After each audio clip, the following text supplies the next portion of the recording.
Islam to conquer the world. Before we mentioned about the birth rate going down, I don't know, from what I've read, it seems to me the birth rate is going up. If you read the Charter of Muslim Brotherhood, they're going to conquer the world not through weaponry and not through militarily, but they're going to conquer the world through the demographics of lots and lots of people. What would your plan be if you were able to institute a plan? How do you fight that? How do we fight the increase in schooling of radicalism? How do we, as supposedly civilized people, fight that? Also without the military. First off, I am not an advocate of violence. On the other hand, in the state of Tennessee, I'm always armed with a concealed weapon. But I do not advocate violence. All right? I don't preach violence. I preach war as an ideological war, a war of ideas, a war of civilizations. I didn't travel all the way out here to tell you to get a sniper rifle. We will defeat Islam by educating its apologist. Now, by the way, this is good because the apologists all pop up. There's his letter to the editor. Here's the talk he gave. Our enemy, we can make a list in Nashville, and it's no more than about 300 people. If you're going to do war, you need intelligence. You need to know who your enemy is, and if your enemy are fuzz-brained preachers and rabbis, you need to make a list of them. Then you need to start working on that one list. And the way I advocate working on that list is what I call the cup of coffee or breaking bread. First off, you need to get educated. I'm going to stop here and we're going to do a little pitch.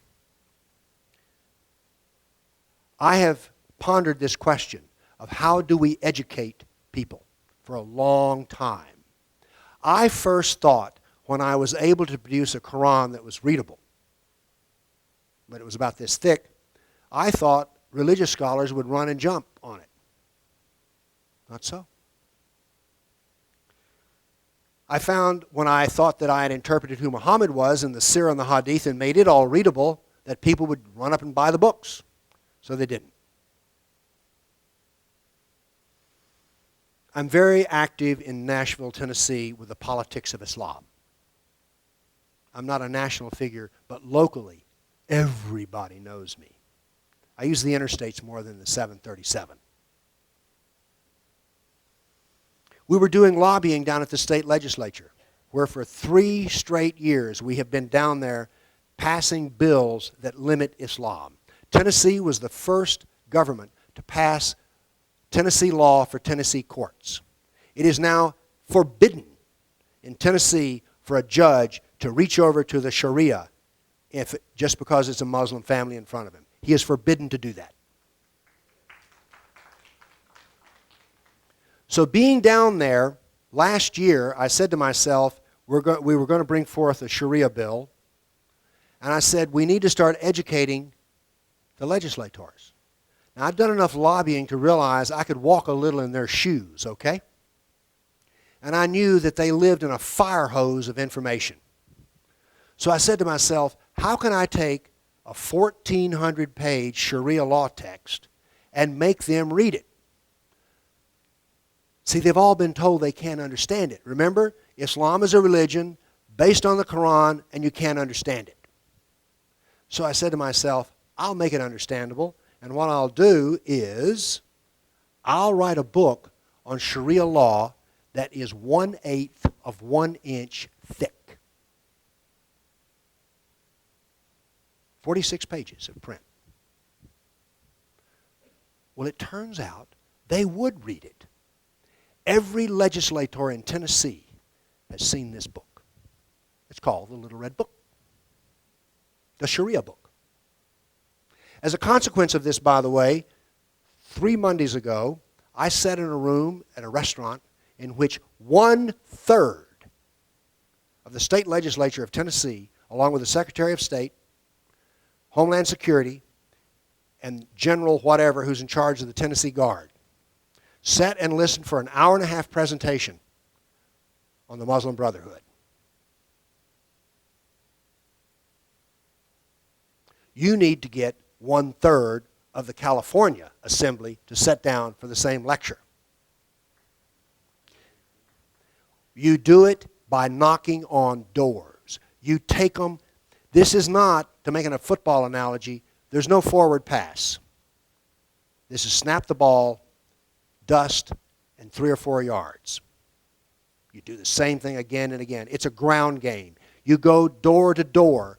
Remember I said about the cup of coffee, the list of about 300 to 400 of our enemies? You go to each of them and you have a face-to-face meeting. This is not a process of sending them an email. It's not a process of sending them a link to a web. It's not a process of doing any of that. Face-to-face is the way we deal with our enemies and our would-be friends. That's what I call the cup of coffee. So when we go to a state legislator, he has an office. We show up with a bill. Now, our secret weapon is a little woman 5 foot tall named Bobby Petray, who's been down there for 25 years, and every elected official in Middle Tennessee knows Bobby. So she is the point man, if we can call a 5 foot woman who weighs about 90 pounds a point man. She runs point. Joanne Bregman is her protege and follows with her, and they bring me in like a Marine sniper. But I'm not there all the time. But the fact is, every single legislator every year gets a knock on the door and FaceTime with lobbyists who are lobbying about anti-Islamic law. The same thing needs to be done with the minister. But what you need to do, you need to have in your back pocket, see, this little book put hard knowledge into the game. There's another, after I wrote that little book, and by the way, I sold 19,000 of these in a year's time. That's a bunch of books on Sharia. So I said to myself, I'm not very clever at marketing. I said to myself, ooh, they want little books. So we have a little Quran, a 2-hour Quran. The Sirah, 800 pages? Nah, 70 pages. The Hadith, 6,800 of them? Nah, the ones that apply directly. And then the glue that puts them all together, 5 lectures.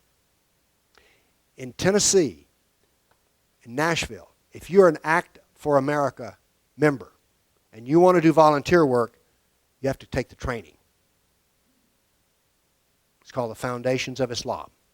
So when we send people out, they don't just have some ideas that they read, okay? So we have to meet them face to face, and we have to have in our, like a concealed weapon. The best approach is always through the heart.